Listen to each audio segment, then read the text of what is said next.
শাড়ি কিনেছি। আর কি কিনবা? পুতুল কিনবো। গৌরীপুর উপজেলার রামগোপালপুর ইউনিয়নে অষ্টমী উপলক্ষে বসেছে ঐতিহ্যবাহী গ্রামীণ মেলা। প্রায় অর্ধ শতাব্দীরও বেশি সময় ধরে চলে আসা এই মেলাটি স্থানীয়দের কাছে উৎসবের অন্যতম প্রধান আকর্ষণ হিসেবে পরিচিত। প্রতি বছর একই সময়ে এখানে মেলা বসে।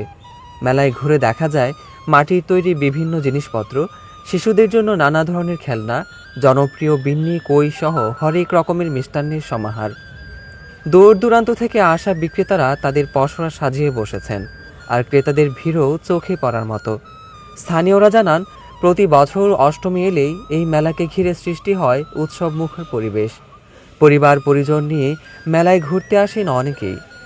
শিশুদের আনন্দ আর গ্রামীণ সংস্কৃতির মেলাবন্ধনে এই মেলা যেন হয়ে উঠেছে একটি প্রাণবন্ত মিলন মেলা।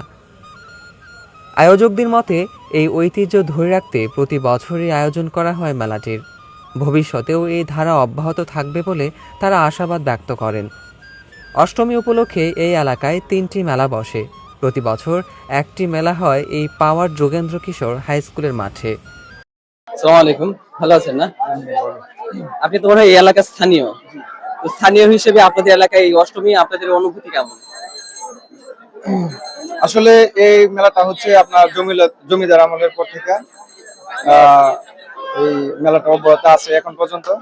এটা হচ্ছে যে হিন্দু ধর্মাবলম্বী যারা আছে ওদের একটা মানে স্নান হয়, যেটাকে বলি আমরা স্নান। ওই স্নানের পরে যে বুধবার, এই পরের বুধবারেই এই মেলাটা আসলে এখানে হয়ে থাকে আর কি। প্রতি বছরে ন্যায় এবারও আর কি মেলাটা হচ্ছে। এখানে কি আপনাদের এলাকায় কি প্রতি বছর এটা হয়ে থাকে? জি জি, প্রতি বছরে হয়ে থাকে, অনেক উৎসব মুখর ভাবে আর কি এটা হয়ে থাকে। ঠিক আছে, ধন্যবাদ।